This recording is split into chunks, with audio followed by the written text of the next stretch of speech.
how outrageous it is that the outgoing president would pardon Fauci. I accused everybody of being a horrible racist or conspiracy theorists if they brought up the theory of where this virus originated from. It's one of the gravest crimes that was ever committed by the U.S. government against the American people. This president, the one we have right now, pardoned January 6th insurrectionists, and you have the temerity after that to talk about Anthony Fauci, who I think did the best he could. Anthony Fauci belongs in jail. I hope we see justice from this. One of the great hopes has always been, well, if Michelle Obama ran, she would take Trump down. And Michelle Obama's now got this podcast that is spectacularly awful. And Trump simply lifted it from them because the Democrats had stopped catering to labor and started catering to the kind of people Michelle Obama's podcast is for, rich women.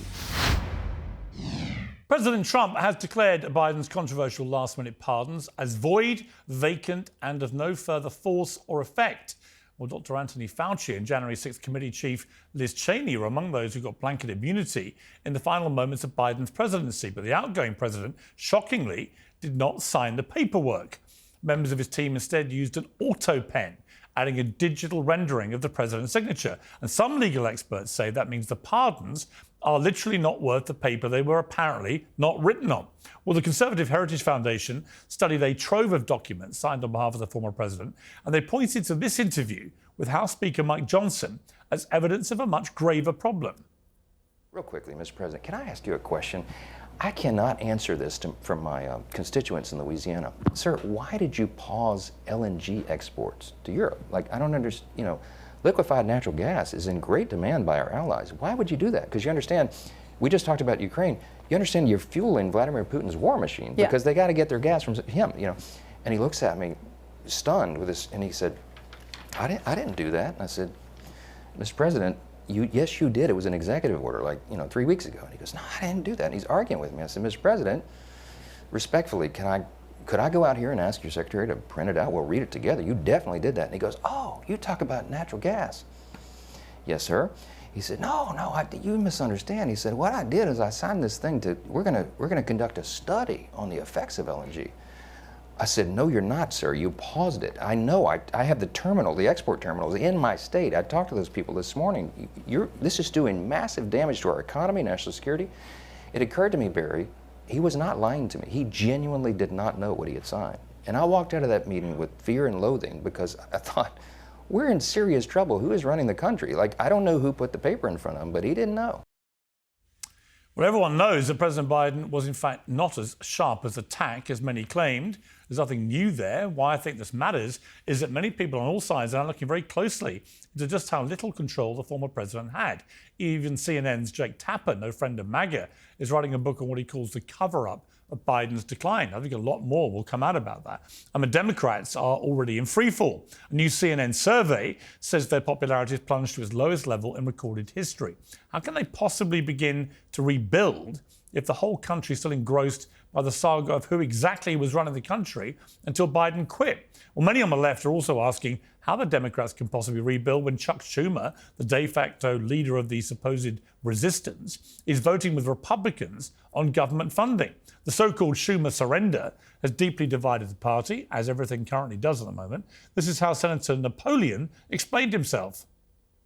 It's going to be months before we open up the government. And we have no way to stop them. There's no exit ramp. It'll be totally up to them when to open up the government. Shutdowns with autocrats, vicious people, nasty people like Musk and Trump and Doge in charge is disaster for us. Well, my feedback is that holding these tiny TikTok microphones, as all Democrats are now doing in all of their social media videos, does not automatically make you cool. Makes you look very, very silly indeed.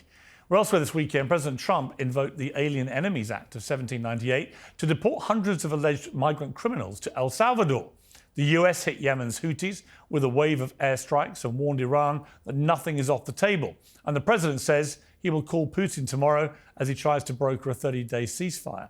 So plenty to debate with my panel today. Joining me are Batya Ungar-Sargon, author of Second Class, Julie Roginsky, who's the Democrat strategist and author of the Salty Politics newsletter, Riley Gaines, host of Gaines for Girls on Outkick, and Dave Smith, the host of Part of the Problem, podcast. And I'll be joined a little later by the former NATO Supreme Allied Commander General Wesley Clarke. So welcome to all of you. Dave Smith, Joe Biden's pardons may not apparently be worth the paper he may not have written his signature on. Bombshell. Yeah, it's pretty wild.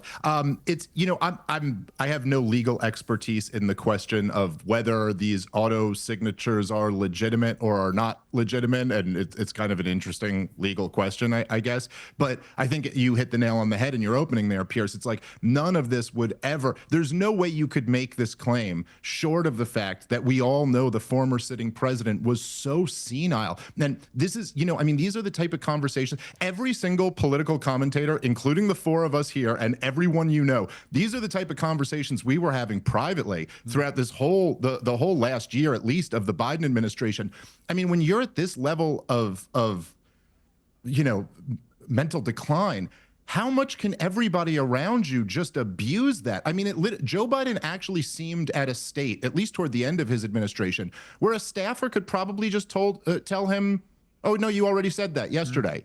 And he'd kind of have to go, yeah, I guess I did. And then I guess the bigger question than that, which I think really does rise above a legal question, is just how outrageous it is that the outgoing president would pardon Fauci. I mean, all of us know that in this whole debacle, which, by the way, this doesn't have to be a partisan issue because Donald Trump is very implicated in this too. He was the president of the United States of America through all of 2020. He's the one who kept Fauci on the job through the year of lockdowns. But the fact that Fauci was covering up the fact that his own, or subsidiaries of his own agency, had funded the lab where the whole thing came from. And then they covered that up and they accused everybody of being a horrible racists or conspiracy theorists if they brought up the theory of where this virus originated from. And then to impose lockdowns and mandates and just lie to the American people the whole way through is one of the gravest crimes that was ever committed by the U.S. government against the American people. And the idea that a president would give out blanket immunity for those crimes is so appalling that essentially I'm saying any way that we could undo these pardons, I support it. But it does bring up a fascinating question, and one that we talked about on a previous episode of this show, Piers. Yeah. There's questions about the Joe Biden resignation letter itself. It was such a bizarre way for a sitting president to announce a couple weeks before the convention that he wouldn't be seeking re-election. He did it through like a letter, not an address to the American people, and then he threw his endorsement to Kamala Harris through a tweet. This is just so bizarre. It's like out of a crazy fiction novel or something. But I'm excited that people are looking into this. You know, you're so right about the Biden announcement. I was in New York, and I saw it on X, right? It just suddenly popped up that the president of the United States was effectively quitting. I was like, whoa, wait, and Piers, what? I'm sorry. I'm so sorry. Just one more quick announcement. I believe I was on your show in New York City the day after this happened. Yes, you were. But also, it was a Sunday. That Sunday morning on the Sunday morning news shows, surrogates of the Biden campaign were going on and saying, what are you guys talking about? He's not dropping out. It's Trump versus Biden. Which one do you want? And then later that day, the president announces in this mysterious way. So bizarre. I was actually talking to President Trump the night before, who, if you remember, had made his first rally stump appearance since the assassination attempt. And I said to him then, I think you've got this election in the bag after this because the American people are responding so well to your fight, fight, fight. And he went, you know, the one thing I've learned this year, 3 months is a long time in this election cycle. And literally within about 12 hours, Biden had resigned. All right, Julie, there's a lot to unpack from Dave's increasingly spectacular rant there, which led to, I think he was basically implying that Fauci should be in jail by now, and many people might agree with him. But Julie, this issue of the pardons, I mean, if the president wasn't cognizant enough to even personally sign them, is that not a big problem? Piers Morgan Uncensored is now proudly independent. If you like the show, we ask for only one thing. Subscribe on YouTube and follow Piers Morgan Uncensored on Spotify and Apple Podcasts. Now let's get straight to the point. Support for today's show comes from a business focused on a critical issue: prosperity. US national debt is at crisis levels. Inflation has made life more expensive for everybody, and the stock market is precarious. It's enough to make anyone's financial future feel grim. So what is the solution? Well, a simple one is to opt out of the chaos and invest in something solid and reliable: physical, gold, and silver. And there's only one name you need to remember: American Hartford Gold. This company has earned the trust of thousands of customers with an A+ rating from the Better Business Bureau and glowing reviews you can see for yourself. They offer an incredible range of gold and silver bars and coins. They can be delivered directly to your door, or they'll help you set them up in a tax-advantaged gold IRA. First-class customer service makes the whole process simple, secure, and straightforward. American Hartford Gold is committed to getting the truth out there and giving you peace of mind in uncertain times. And if that wasn't enough, you'll get up to $15,000 worth of free silver when you make your first purchase and mention my name, Piers. So make the smart move. Call 866-692-2474 or text Piers, that's P-I-E-R-S, to 65532. That's 866-692-2474 or text Piers to 65532. All the details are in the description. Now on with the show. Well, first of all, I appreciate that Dave is going after Fauci and relitigating 2024. Let's talk about the fact that President Trump used an Autopen to sign all of the pardons for the January 6th insurrectionists who literally assaulted our Capitol and the seat of our democracy. So if you want to talk about that, is President Trump not compos mente to sign them himself? That he used an Autopen to I don't blame him for not wanting to sign his own signature to pardoning insurrectionists, but that's exactly what he didn't do. So let's look at this from a really realistic perspective. There's nothing in the Constitution that has the Autopen exclusion. And President Biden is still very much alive to tell us that he, in fact, wanted and did pardon the people that he pardoned. So this whole thing is crazy. It's done to rile up the base.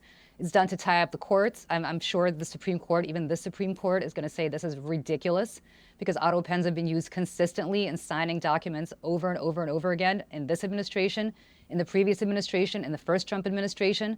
So there's no Autopen exclusion to the United States Constitution.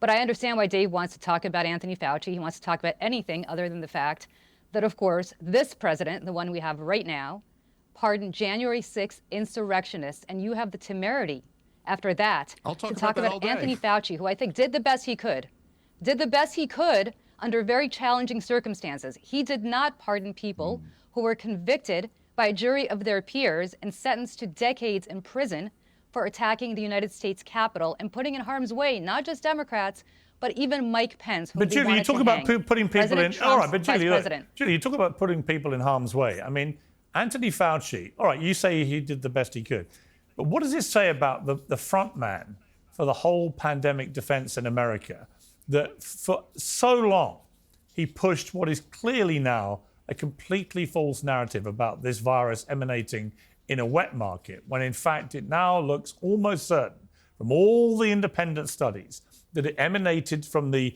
Wuhan Institute of Virology, where they were literally testing new coronaviruses. And who had a hand in some of that? Anthony Fauci. So, I can totally understand why people who were called conspiracy theorists, I remember it, I was sort of lulled into thinking it might be myself. Because why would you go against the front guy for the whole pandemic? But he didn't even realize. So either he's incredibly naive that he thinks it was in a market, not the literal Institute of Virology where they were testing new coronaviruses, or he's a malevolent player in this who knew exactly where it started, which is, in my view, far more likely. And then he created this whole kind of story to deflect attention from what America was also involved in doing in that lab with the Chinese. Do you know what I love about this whole discussion? That you want to have a conversation about pardons and you'd rather focus on Anthony Fauci. And not once did you mention anything about what I said about the January 6th insurrectionists. Apparently, we could just put that aside. I thought you made a good point. No, hang on. I thought you made a good point. Then why are we talking about Anthony Fauci? Listen, I thought you made a good point. To be clear, I thought thank you for acknowledging. Your response was very good. You said that Trump did the same thing with the pens, and that he pardoned all the January 6th people. I've said this regularly on the show. I do not think any of the ones on January the 6th who committed acts of violence should have got pardons, particularly against police officers who the Republican Party has always said should be the most protective people out there. So I don't understand why that happened. It was wrong. So just to be clear, that's my position on it. But I also think that Dave raised very interesting questions about Anthony Fauci getting this blanket pass dating back to 2014, by the way. So God knows what was going on for the previous 6-7 years. But whatever it was, they felt the need to go back to 2014 to issue the blanket pardon. Riley, let me bring you in here. You posted about Fauci when you saw this story. And, you know, in a way, Julie's right. Look, there's a bit of hypocrisy here. I get that. And also people are now trying to use it to flip back to the Fauci immunity issue. But a lot of people feel very strongly about this, that they were basically hoodwinked by the man who was the face of the pandemic defense. Yeah, well, I feel hoodwinked by Anthony Fauci. Look, I was a college student at that time. I was a college athlete during that time. And living through COVID, the effects of that on the education system, but I mean, to be more specific here on my athletic career, what that looked like. Look, his lies, his negligence, and quite frankly, his greed, it killed innocent Americans. We've seen him testify before Congress, doubling down on these closures and stay-at-home orders and mask mandates for children, despite previously admitting that there's no scientific backing in these actions. So I am someone who certainly believes that Anthony Fauci belongs in jail. I hope we see justice from this. President Trump this morning, I believe on Air Force One, look, he said, it's not by my decision. He said it would be up to a court. You know, they get to ultimately decide if it's null and void. But he even, you know, reiterated the fact Biden didn't have any idea this is taking place. And to Julie's point, you know, she says Biden is alive. We can just ask him. I haven't seen a single thing from Joe Biden since he pardoned his family moments before. Do we actually know he's? I'm not being funny, but do we actually know he's even alive? I mean, he's just disappeared. The guy has disappeared. Yes, we do. We do. Well, we assume he is. We do. And right, but I mean, would well, anyone? Actually, I know. Julie, be honest. Julie, I know people who've been with him. Would you genuinely take his word for it over anything he now said, which involved him having to remember stuff that happened a few months ago? Because I wouldn't. I think we saw quite clearly that this is a man. Piers, this is I a don't man. think Donald. I don't think. Go on. Listen, I don't think Donald Trump is particularly mentally well. You may agree with me or disagree with me on that. I couldn't think disagree Donald Trump more. Trump to me is exactly the same. Well, I'm glad. Well, he's exactly the same. You may not like it. But you may not like it, but he's not. He's exactly the same Donald Trump I've known for 20 years. Honestly, it's like the same guy I met on day one. Well, he's a bit different than the guy that I used to know when I used to be at Fox News all the time. Really? So let me tell you, I Why think is he he's different? gone a little bit off the deep. Yes, he is. Why? Because he is. He just is. Tell me. Because he's not with it the way he used to be. He's In just what way? not with it the way he used to be. But wait. Okay, I'm sorry. Am I diagnosing like psychiatrist here? I'm telling you right now. You're the one making the allegation. I see no evidence he's not with it at all. Okay, listen, Piers. Here's the problem. The problem is that you guys would rather talk about Joe Biden, who has You just left said the Donald scene Trump is effectively, mentally and unwell. I'm just saying, what's the evidence? Yes. The guy yes, is 78 yes, years old. He still does 2-hour. I think somebody. He does 2-hour press conferences. He does 2-hour rallies. He does endless off-the-cuff media encounters, way more than any of his predecessors. For a guy who's got mental problems, that's pretty bold. I don't think that. Yes. Just because he's able to have the stamina to do that does not mean that he comports himself as somebody who is mentally well. You and I can agree or disagree on that. The truth of the matter is that you guys would much rather talk about Anthony Fauci, you'd much rather talk about Joe Biden than you talk about what's going on right now, which is that our economy is in the toilet, that Donald Trump has handed over Ukraine to his friend Vladimir Putin, that you showed a clip of the Speaker of the House talking about how he could not believe that Joe Biden cut off LNG exports, which would only help Russia. Well, what else is helping Russia right now? What Mike Johnson is allowing Donald Trump to do, which is to effectively sell Ukraine out to the Kremlin. You guys would rather talk about any of this. You'd rather talk about ancient history. He hasn't done anything of the sort yet. He hasn't what? He hasn't done anything of the sort yet. Trump has not sold anything out to anybody yet. All he's done is bring Ukraine to the negotiating table. Talk about other stuff. Can I answer that? Piers Morgan Uncensored is proudly independent. Our sponsors mean we can bring it to you for free. Support for today's show comes from Beam, who can help you out with an issue of utmost importance: sleep. Good sleep, as I can confirm, is the foundation of physical and mental health. Our daily performance depends on it. That's why we are delighted to talk about Beam's Dream Powder, a science-backed, healthy hot cocoa for sleep. It's tested for high-quality efficiency and formulated to ease your body into rest. supporting the 4 stages of a sleep cycle to help you fall asleep faster and stay asleep longer. Many other sleep aids cause next-day grogginess, but Dream contains a powerful, all-natural blend of reishi magnesium, L-theanine, apigenin, and melatonin. It helps you fall asleep, stay asleep, and wake up refreshed. If you, like me, need a good lie down after an uncensored debate, you can try Beam's best-selling Dream Powder with 40% off for a limited time when you go to shopbeam.com/Piers and use code Piers at checkout. That's shopbeam, BEAM.com/Piers, P-I-E-R-S, and promo code Piers at checkout. Now, on with the show.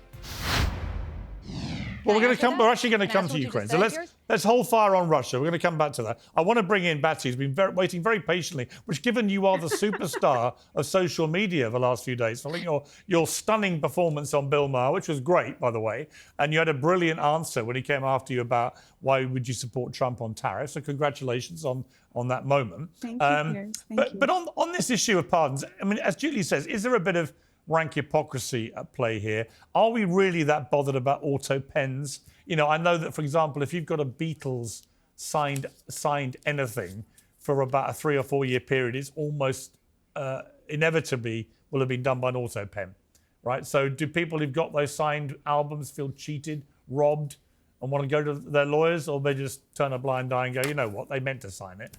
And is it the same with the presidents? They're so busy, they've got to sign so much stuff. Should we all just dial down from being exercised about autopens, but maybe, as Dave Smith did, focus on the bigger picture, which raises again the issue of actually, if Fauci was brought to account, would he actually end up in serious trouble, which is why they gave him such a lengthy immunity? I'm not bothered by the pens so much as by the whole concept of a preemptive pardon, which seems to me to be an enormous assault on law and order. It suggests that there is nothing that Anthony Fauci could have done that the Democrats would consider worthy of prosecution. How can you possibly say that about any human being alive, especially somebody who is in charge of such controversial things? So I have never considered those pardons to be in any way justifiable. And I'm very curious to see what happens if they're brought before court. So I agree with Dave on that. And I agree with Riley. I'm sorry, Julie, I feel like you're alone here, but I want to agree. I think Riley brought up something really important, which is that President Trump tweeted the way that he often does, or sent out a social media post like the town crier, like, I now consider these to be null and void. But when he was asked about this on Air Force One, he said, he was asked, are those executive orders, those pardons, now null and void? And his answer was, as Riley said, I think so. It's not my decision. That'll be up to a court. And I invite Democrats to look at these two speech acts by the president, what he wrote on social media and what he said. You know, what he said is what he believes, which is that he doesn't have the power just to decree this. It will go to the courts, and the courts who he respects will make their decision. You know, the Democrats, it's going to be a long 4 years if they take every single social media post literally, instead of trying to understand who our president is and what he's trying to do, which is actually very popular with the American people. Well, you know, the other thing, Dave, is just that the shocking polling on the state of the Democrats right now, they are at historic lows of popularity in America. Historic, like they've never, ever had worse numbers of public approval for their performance in recorded history. And that's polls from NBC and other very reputable news organizations. What does that tell us about the state of American politics? To me, the Democrats can howl away about Trump. This has been their go-to plan with him for many years. Yeah. It doesn't work. And actually, all it says to me is they don't have a plan, and they don't have a messenger for a plan that can galvanize America to be an alternative. Their only plan is to demonize Trump. Well, we've seen that playbook for many years, and people are just not buying it anymore. Yeah, I mean, Piers, when you think about it, it's the Democrats' approval ratings are shockingly high. I mean, after everything we've been through in the last few years, I can't believe there's anybody who stands by. You know, I find it's kind of, I must say, it's kind of amusing to hear Julie. I mean, I used to know Julie back in the Fox News days. I used to do some panels with you there. But to hear you tell me that I just don't want to talk about Ukraine if you keep up with me, I'm actually quite happy to talk about that topic. I think what Julie probably wouldn't want to talk about is exactly where she was, say, in the summer of 2020, the fall of 2020, the spring of 2021. Let any of the Democrats run back what they were saying about this pandemic and how dead wrong they got it about everything. You have that on top of the fact they went all in on the vaccine and just lied their asses off about it, Fauci included, saying things he damn well knew they hadn't tested to be true. Then they propped up a senile president for 4 years, just played this ridiculous game of the emperor's new clothes, thinking they could gaslight. And look, to be clear here, I don't know what Donald Trump's mental state is. I think he's a different mental human being than any other human being I've ever seen. But psychoanalyzing someone is one thing. Me saying that Chris Christie is obese is a different thing. That's something that anybody looking at a camera can see. That's what it is to say Joe Biden is senile. This isn't like I'm not psychoanalyzing the man. And they went all in on this. Then they tried to throw Kamala Harris, a deeply unpopular vice president, up at the last minute. They played, Piers, we've gone through it so many times on the show. All of the lies. Tony Hinchcliffe was a commentator giving a speech. It was a Nazi rally at Madison Square Garden. What the Democrats have gone through in this last election is unlike anything I've ever seen. They've lost their voting base, and they've lost, I think more importantly, their propaganda apparatus. Yeah, but you know why? And I'll come to Julie here. Completely destroyed. Well, I'll come to Julie here. And Julie, you're slightly outnumbered, so I do accept that. I think you can more than equip yourself from the early salvos. But this issue of the Democrats, I think, honestly, they lost it the moment they tried to persuade everybody that men should be in women's sport. From that moment onwards, Trump won the battle. In fact, Batya, I was watching Bill Maher, and he was talking about Trump winning the battle for common sense. Who would have thought that Donald Trump would be, in the end, the person that galvanized America over the issue of common sense? And it's because the woke progressive left arm of the Democrats went so nuts, they alienated large numbers of people. How do you feel about that before I get to Chuck Schumer, who's another fascinating part of all this? So I'm not. Is that to me or to Julie? No, sorry, it's to Julie. I'm sorry. I'm sorry. Was that? Sorry. I wasn't sure. No, go ahead. I don't disagree with you. No, I don't disagree with you, Piers. I think the Democratic Party has no message. I think the Democratic Party has no messenger. I'm disgusted with what Chuck Schumer did. I'm disgusted with what Chuck Schumer said in the New York Times this weekend about what he did and why he did it. I agree that the Democratic Party is at the lowest point in modern history of its approval ratings. And the reason for that is a lot of Democrats, like me, are disgusted with the leadership of the Democratic Party. So you're not going to get an argument from me about any of that. I would also caution to say that Donald Trump's approval ratings also stink. And so it's not like the American people are enamored with either party right now. But yes, the Democrats have that's not to diminish from the fact that the Democrats have a tremendous amount of rebuilding to do.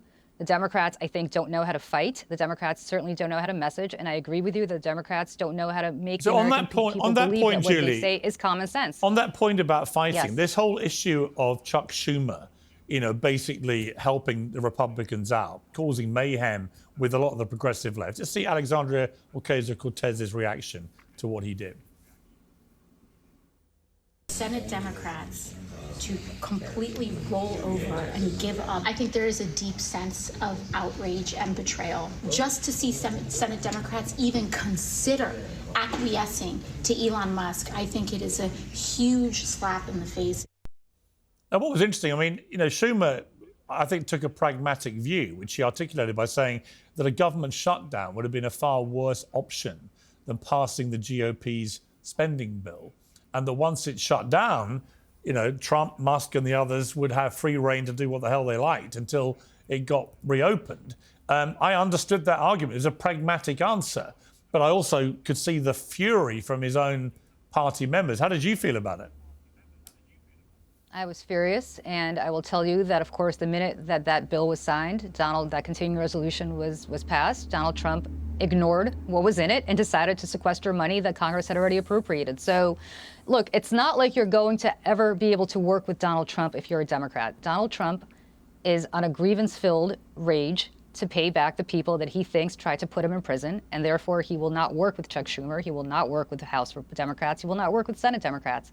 He is not somebody who is going to have a kumbaya bipartisan moment. And the minute that Chuck Schumer realizes that there is no working with Donald Trump, there is no working with Senate Republicans and House Republicans who are basically handmaidens to Donald Trump, who've given up their own co-equal branch of government responsibilities to do whatever the president wants, the minute they can start standing up for the other 50% of this country who doesn't agree with Donald Trump. Until he does that, and until he realizes that messaging is part of that equation, I don't think the Democrats are going to be successful. And so I share Alexandria Ocasio-Cortez's anger. I share the anger of the Democratic grassroots.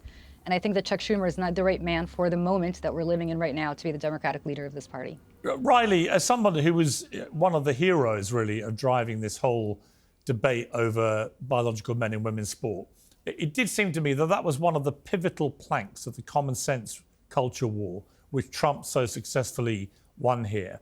And, you know, I've just written a column for the Spectator magazine here, that amid all the hysteria that I'm seeing about Trump, as always, we're 2 months in, and if I was a betting man looking ahead to, say, 6 months down the line, say to the end of the year, I would say there's a very good chance by the end of the year that Trump has got the US economy purring, that he's got peace both in Gaza and in Ukraine.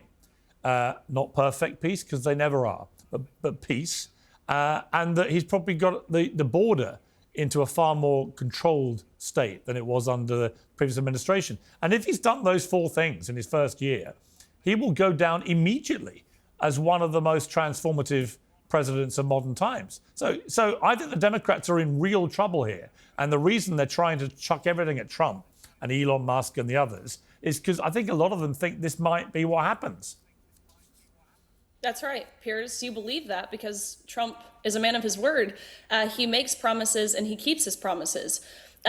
Watching AOC's remarks, watching the response that we have seen following Chuck Schumer's vote on the CR, I mean, to your point, to Dave's point, it's like every single day I wake up to a new nonsensical, destructive hill that the Democrats are willing to die on, whether it is men and women's sports, whether it is, I mean, Aunt Jemima on a syrup bottle. I think today the hill that Democrats are willing to die on is an Autopen signature from a vegetable president on a preemptive pardon for totally innocent people, and violent criminal non-US citizens are entitled to due process. They have built their entire movement on identity politics, on corruption, on media control, on hypocrisy, but now it's all collapsing under its own weight. We are seeing infighting, we are seeing failed policies, and we are seeing now the general public waking up to this scam. And I can say as someone who, I mean, the past, 16-ish years, 12 of those years leading up to, of course, January 20th, were under Democrat control.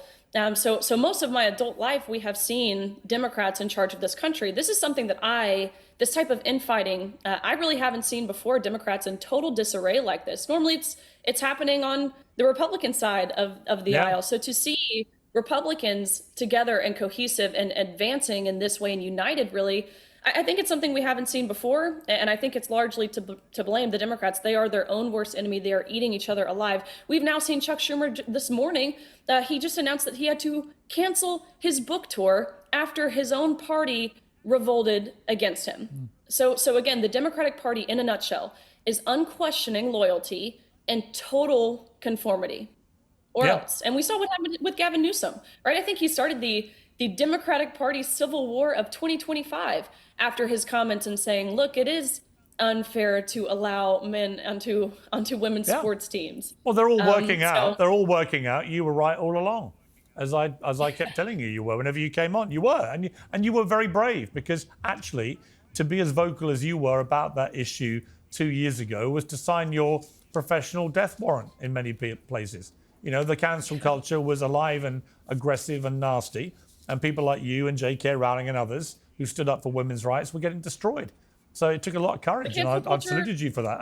Batya, it was interesting, because one of the great hopes that you might think might come through all this has always been, well, if Michelle Obama ran, she would take Trump down. And Michelle Obama's now got this podcast out with her brother that is spectacularly awful and might be ending any prospect that she could ever run for president, podcast by podcast. Let's take a look at one of the more enthralling clips. Every year we'd have the turkey pardoning. And that was the one thing that the girls would do at Barack, was to go stand next to him when he pardoned this turkey. Yes. And it was cute when they were little, But as they got older, you could see on their faces in the shots of them thinking, I would just poke my eyes out. Just right now, just get me out of here. I'm standing with my father telling these stupid jokes, next to a turkey. Now, that's her brother, Craig. And look, it's perfectly nice, fair, if you just want to hear tittle-tattle about turkeys and whatever. But it's not doing very well. And I think that is indicative of the problem the Democrats are in, Batya, because you're trying to work out where are they going to go. They're either going to someone like Newsom, who's performing U-turn after U-turn on what he persistently stood up for, which was all the woke stuff, or they've got to find someone, haven't they, out there who can be the new Bill Clinton, maybe. Somebody a lot more to the centre, who instinctively understands what the average American probably thinks, and who can genuinely take on Trump and then whoever follows Trump. Because, at the moment, I just, if this carries on the way I think it is, the idea the Democrats can win in 2028 is for the birds, I think. Here's the problem that the Democrats have. Trump has outflanked them to the left on the economy. So he stole what was the Democrats' platform for 100 years, economic protectionism, creating an economy that rewards hard work of working class people, protecting labor through tariffs and through controlling the border by limiting the supply of labor, which of course raises the wages of Americans. This was the Democrats' economic platform since the New Deal. And Trump simply lifted it from them because the Democrats had stopped catering to labor and started catering to the kind of people Michelle Obama's podcast is for, rich women.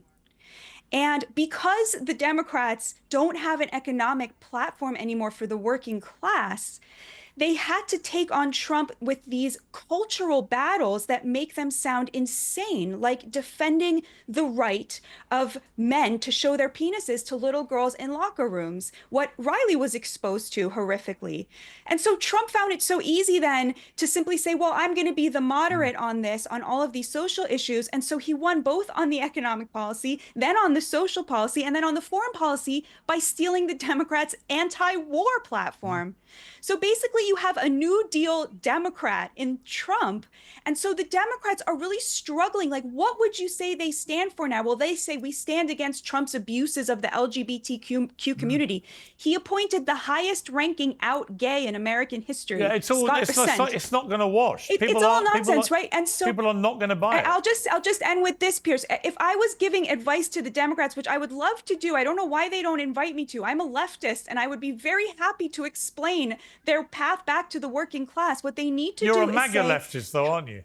I'm a MAGA leftist. I think this is what they need to do. They need to say Trump is right on the economy. He is creating an economy that is going to reward working class labor, but the Republicans are bad on abortion and they're bad on healthcare. So we will give you immigration control. We will give you the tariffs. We will protect working class labor, but you won't have to worry that abortion is going to become illegal. I mean, that is a winning agenda for the Democrats. Unfortunately, they simply, all they care about now is fighting Trump and fighting Musk. They've lost any interest in actually elevating the working class. See, Batya, you've got a very interesting voice in this. Well, let me ask you, were you surprised by the reaction to your appearance on Bill Maher?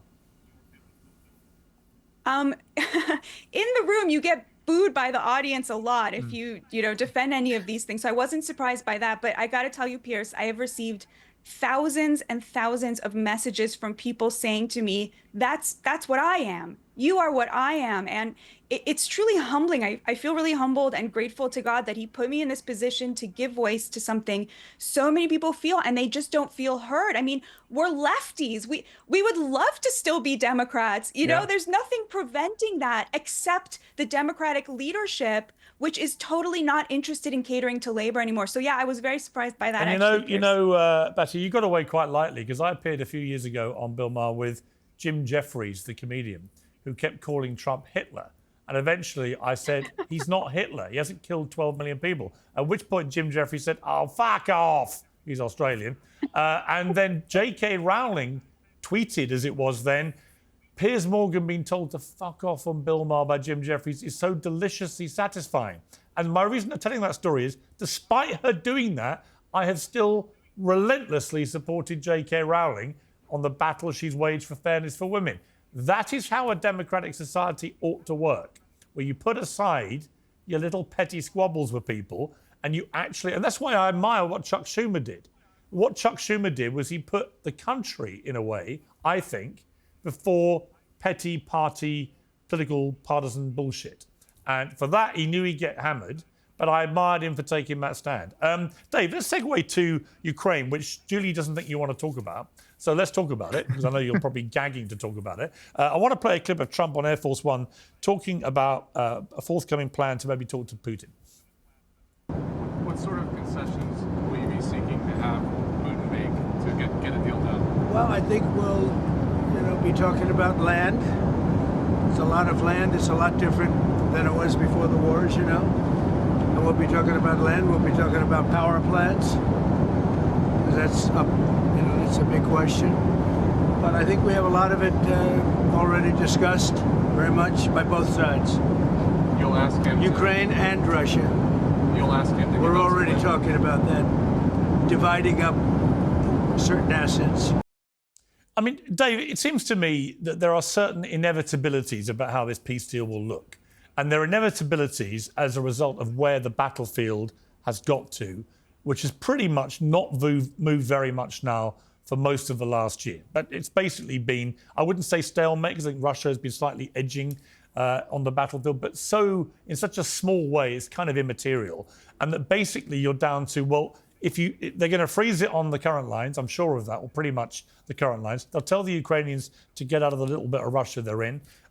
Ukraine will be told they can't join NATO, and they'll have to sign up to that.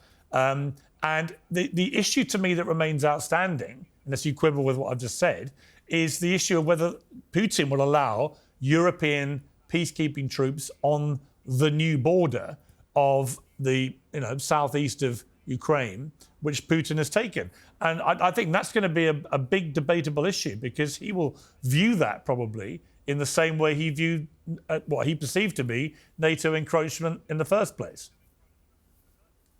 Yeah, I mean, I think that's essentially right. And I think, you've made the point on the show many times before that your brother, who has expertise in this field, has kind of weighed in. And this is from everybody with military expertise, is basically there's a consensus that in order to drive Russia out of the territory that they control now, it would take the 82nd Airborne. And there's just simply no political will in America to do this. And despite the talking points and the propaganda that's come out of the West about how vital this war is and how this is a battle between good and evil and democracy versus dictatorship and all of this stuff, nobody really has the political will. Nobody thinks that we're going to risk a confrontation between the two biggest nuclear powers in world history. Nobody thinks that we're going to send American boys to die to determine whether Luhansk is controlled by Kiev or Moscow. But I would say, Dave, I would pick you up on one thing there. I would say those two things can both be true at once, right? It can be true that Vladimir Putin's illegal invasion of Ukraine was a disgusting affront to all the democratic norms that Europeans have held for centuries, that he just helped himself to 20% of land that wasn't his, murdered so many people in the process. But it can also be true that we are where we are, right? And there's no one's going to risk, as you said, there's no American political will. The American people just don't want to wear years more, and they certainly don't want to wear American troops on the ground. So we are where we are. It's disgusting. Exactly. It sticks in my gullet, but we are where we are. But that doesn't mean that what Putin's done was not a disgusting assault on a sovereign democratic country. Of course not. Yeah, of course, no, it doesn't follow that Putin was justified to invade. I'm just talking about the reality on the ground. And look, George W. Bush was not justified in invading Iraq. He did it on a bunch of lies. But if Vladimir Putin had decided to start funding the insurgency, and then let's say you had Russian politicians, as Dan Crenshaw, who you've had on this show, is tweeting out that, oh, the Ukraine war is great because we get to kill Russians and it doesn't cost any American lives. Imagine Russia or China was was funding the insurgency in Iraq that we were fighting for over a decade there, and they were bragging about the amount of American boys that they were killing. No, it doesn't follow from that George W. Bush was justified to invade the country, but you could still look at that and be like, what are you guys doing? You're risking a wider war, you're risking a nuclear conflict. Look, the bottom line, the facts on the ground here are that we have no means by which to repel Putin, and all we really can do, Julie framed it earlier as kind of like giving this to Putin, but he already has it. Yeah. All we can do is what Joe Biden did, which is continue to prolong the war, have more and more people die. And I will mention just one final time, because I know I've said this a lot on your show, but according to the head of NATO, Stoltenberg, he said that in late 2021, Vladimir Putin actually sent a draft treaty to NATO, and all he was asking for was a written promise that they won't, Ukraine will not enter NATO, and on that he would agree to not invade. And to just sit here and say how much better of a deal that would have been than what we're going to get now. Yeah, I mean, the difference only we is had wiser people. Okay, but I would say I wouldn't believe Vladimir Putin as far as I could chuck him. So you're taking him. Well, you're going to end up having to believe him now. You're going to end up having well, to take him at his word now. Not believe him, because I don't believe that this has got anything to do with NATO encroachment. It's got everything to do with him believing the Soviet Union should never have been dismantled, and but actually a lot of Ukrainians speak Russian, and therefore they're mine. And actually, that's the. Listen, okay, so I think there is an element of that view with Putin, and I also reject that with you. But I'm an American. I mean, we don't believe in any of that. Like our whole founding of our country is like, I don't care who has a historic claim over us. We're free men, and governments are things that men institute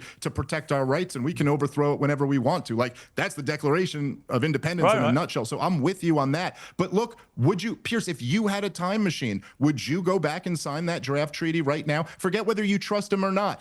Hundreds of thousands of people's lives may have been saved, and Ukraine would have all of their territory. All it would have taken is a promise to not join NATO, which they're not going to get anyway. If the same you can't tell me, Pierce, if you could go back, you wouldn't have signed that deal. Well, if the same situation happened with the UK, I think we would have taken the same action that the Ukrainians took, actually, which is. But I'm not arguing that. You could fight once you're invaded. I'm not saying that you can't fight back. And I don't think I haven't heard anyone make the argument that Ukrainians didn't have a right to fight off the invasion. The question is whether it was a wise policy for the West. The irony of your question is that what Putin has done is show the world exactly why Ukraine was so desperate to be part of NATO. Because had they been part of NATO, he would never have attacked. And so it's chicken and the egg. Or Pierce, perhaps, if we had not for years said we were going to bring them into NATO, while for years every Russian leader screamed from the top of their lungs, this is our red line, we will not let you do this. Perhaps if Trump in his first term hadn't foolishly poured weapons into Ukraine, something Obama, who backed the coup that overthrew the government, wasn't even willing to do, and perhaps if we hadn't been doing joint military exercises between NATO and Ukraine since the fall of that war, and there hadn't been a civil war all this time,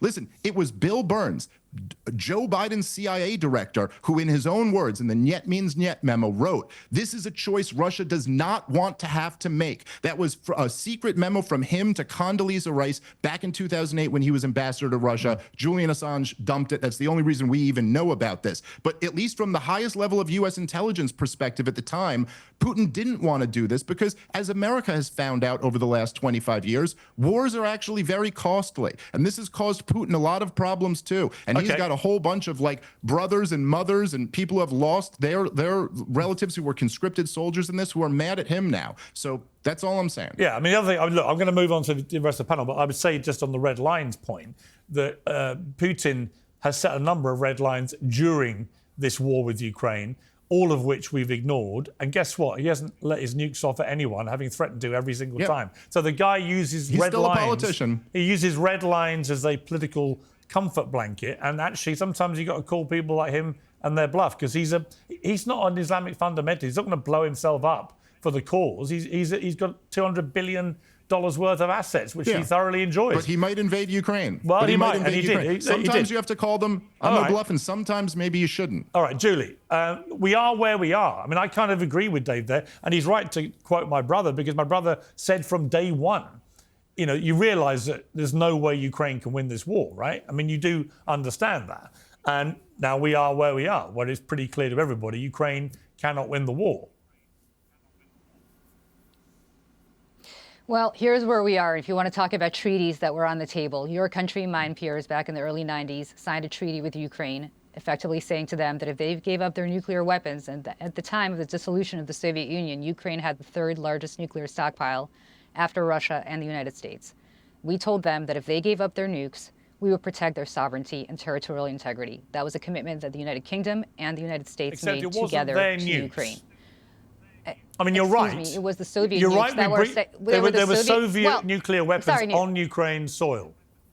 So, okay, so they're not their nukes. They're also not Russia's nukes, because those were all 15 Soviet republics, and there was a Soviet Union that was dissolved. So there was Kazakhstan. This is something I actually have a graduate degree in, so trust me on this one. There was Kazakhstan, there was Ukraine, and there was Russia, right?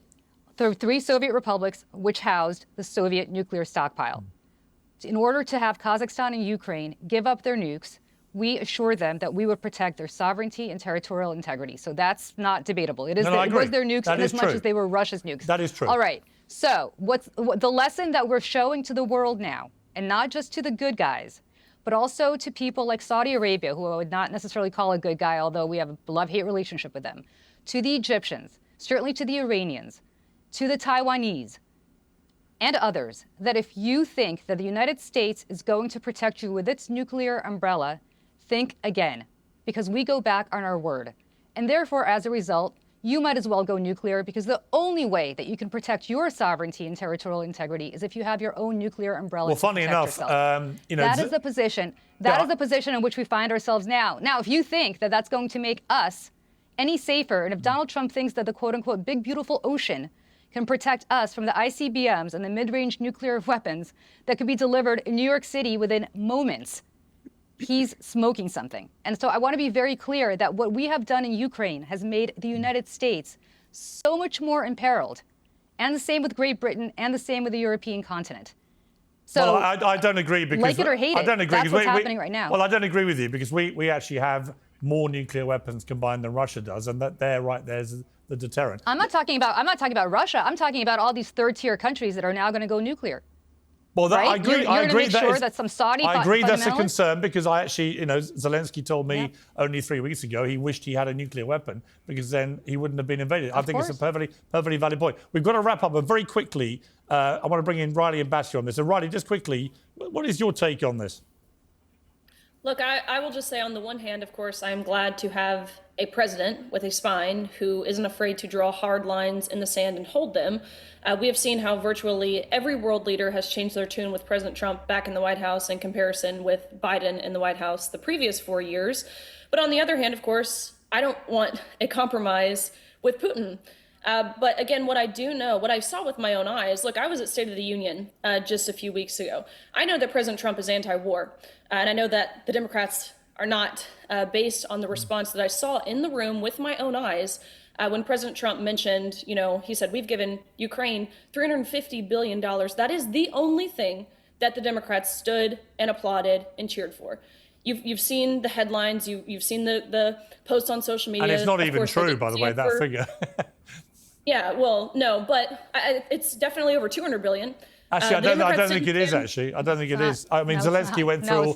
Zelensky went through all the numbers. They've only had 70 billion, and most of that is wrapped up in American armament. So it's all quite complicated, but it certainly isn't the numbers that people have been spouting around. Regardless, again, Trump is anti-war. I get your point. I get your point. Again, the Democrats have been outflanked by somebody who's playing them at their own game. You've got a Republican president who doesn't believe in war, because it's bad business and bad for body count, right? And I agree with you, Riley. I think it's another reason why the Democrats are really struggling, because they look like a bunch of warmongers here.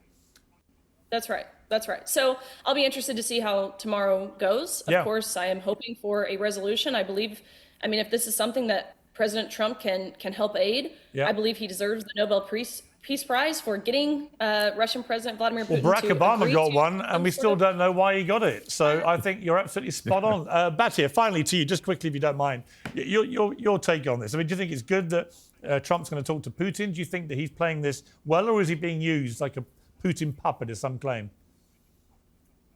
No, I think it's the opposite. I think he's playing Putin like a fiddle. Putin threw out that thing recently, I think, as an opening salvo. This war is going to end along the lines that it began along. It's going to end with a ratification of what the status quo was in 2022, which is that Crimea is part of Russia, Donetsk, Luhansk, the Donbass. At the time, it was an independent republic supported by Russia. It will be declared part of Russia, and Ukraine will be declared not part of NATO. And that is crucial because Ukraine could have also avoided this by not saying we are pursuing membership in NATO. You say that if they were part of NATO, then Putin wouldn't have invaded. Well, if they hadn't been threatening it, and if we hadn't been threatening to bring them into NATO, it also wouldn't have happened. And the reasons that Ukraine does not have membership in NATO, it's not just because of Russia, it's because it actually doesn't qualify. It is an unbelievably corrupt country. And that is not to, to denigrate an ally or what have you. It is simply to state the truth that 1 million young men ago, there was a status quo that we in the West were threatening. And so, yes, Putin goes out and makes speeches about the greater Soviet Union, but Dave is totally right. Ukraine is its buffer zone. And Russia is allowed to have legitimate security interests, even if they do things we don't approve of, like start a bloody war. They have legitimate security concerns, which we triggered. I'm sorry, are you guys literally getting like Russian Kremlin talking points? Because I listen to Kremlin talking points in Russian, and I'm hearing them translated into English right now. This is absolutely insane. We're back to Russiagate. This is great. This is where the Democrats. I just cannot believe. I cannot believe what you guys are. I cannot believe what I'm hearing. I mean, Well, literally, you know what we're going to do? I'm now going to get rid of you all and bring in the former NATO Supreme Allied Commander, General Wesley Clarke. So thank you, panel. And I'll go to him. Thanks, and I'll Piers. get him, Julie, to set the record straight about some of the stuff you were raising your eyebrows at. Please. Because I was with you, Julie, on some of your raised eyebrows. So I'll go to the General Wesley Clarke and we'll get some answers. Thank you all to my panel very much. I appreciate it. Thanks, Piers. Well, joining me now is the former NATO Supreme Allied Commander, General Wesley Clarke. General Clarke, great to have you back on Uncensored, and particularly at this time. Let me first ask you about President Trump planning to talk to Vladimir Putin. He's obviously brought Ukraine via a very hostile bust up in the Oval Office. Seems to have brought them to the negotiating table. What is your overview of where we are with this? Well, I think that President Trump and President Putin are going to talk and agree on how to carve up Ukraine and try to end the war in a way that's favorable to Russia and very unfavorable to Europe. So you and the United States, I might add. Do you feel, as many do, if that is the scenario, it's a betrayal of Ukraine? Well, I think it's actually we're caught up in a betrayal of America's principles of international relations and the global order that we've established since World War II, in which international law, international obligations don't seem to matter. Russia signed the pledge, as did the UK and US, to protect the territorial integrity of Ukraine. Russia is a violator of that, or they're an aggressor. You can't make a deal and give them half of Ukraine and say, oh, it's okay since you got nuclear weapons. When you do that, this is like 1938 in slow motion. And people in the United States, they may not remember 1938, but Piers, your countrymen remember 1938. And this is a moment of extreme peril for the West. This is a moment when Britain and France and Germany should be crashing forward on rearmament, just like they were in 1937 and 38. But we aren't doing that yet. We're talking about doing it, but we're not doing it yet. You're going to have very shortly a Russian force on your doorstep. And that's a very bad thing. And I'm talking about on the doorstep of NATO across the board. And when they start the move against the Baltics, or they incorporate the defeated Ukrainian forces into their own forces after Ukraine is discombobulated, Europe's going to face some unimaginable consequences. Well, you think that in that circumstance, Russia would attack a NATO country? Absolutely. Once they have established the principle that aggression pays, once the United States is distracted by the Middle East, by Yemen, by Iran, the door's open. But the argument against that is, why should America race to defend non-NATO countries who are not part of that organization? We established in the 1990s the principle for NATO that you can't maintain stability in Europe unless you're willing to go out of area. That was the way NATO Sec Gen Manfred Werner explained it. That's why we went into Yugoslavia. We stopped the fighting in Yugoslavia with the NATO force there. Now, because Putin is a nuclear power, the NATO shrunk back. Maybe that was the cowardice of the Biden administration or their unwillingness to face the different circumstances after 30 years of U.S. Superiority, not recognizing that we're under profound challenge right now. So you're about to see the map of Europe and the international global structure reordered, absent some strong leadership from the United States, Britain, France, and major defense reinvestment. On a separate issue, America has been involved in military action against the Houthis in Yemen. Are you supportive of that? I am, because I felt that the approach under the previous U.S. administration was improper. We were playing tit for tat, and I don't think you should play tit for tat with people like this. You've got to go after and take out the capabilities to go in for them to do what they want. Now, the problem is, right now, this is part of a larger strategic perspective. We're dealing with an imminent threat from Iran and its nuclear capacity. But even that is only part of the larger geostrategic picture. So if I were sitting in the White House or in the Office of the Secretary of Defense, my priorities would be, number one, stop Putin in Ukraine. Number two, break the relationship between Russia and Iran. Number three, deal with the Iranian nuclear issue, and then the Yemeni problem will go away. One of our problems, Piers, has been we're shooting more sophisticated weapons than we're producing. And so we're continually drawing down on stockpiles. I know that Russia's 24/7. I don't think we're 24/7 operation in the industrial base. And so when you look at all this stuff, you say, well, we've got superiority right now. Yep, great weapons, great missiles and so forth, but they're not ready for a global challenge. That's our problem. And we're facing a global challenge. Fascinating. General Clarke, thank you very much indeed. I appreciate it. Piers Morgan Uncensored is proudly independent. The only boss around here is me. If you enjoy our show, we ask for only one simple thing. Hit subscribe on YouTube and follow Piers Morgan Uncensored on Spotify and Apple Podcasts. And in return, we will continue our mission to inform, irritate and entertain. And we'll do it all for free. Independent, uncensored media has never been more critical, and we couldn't do it without you.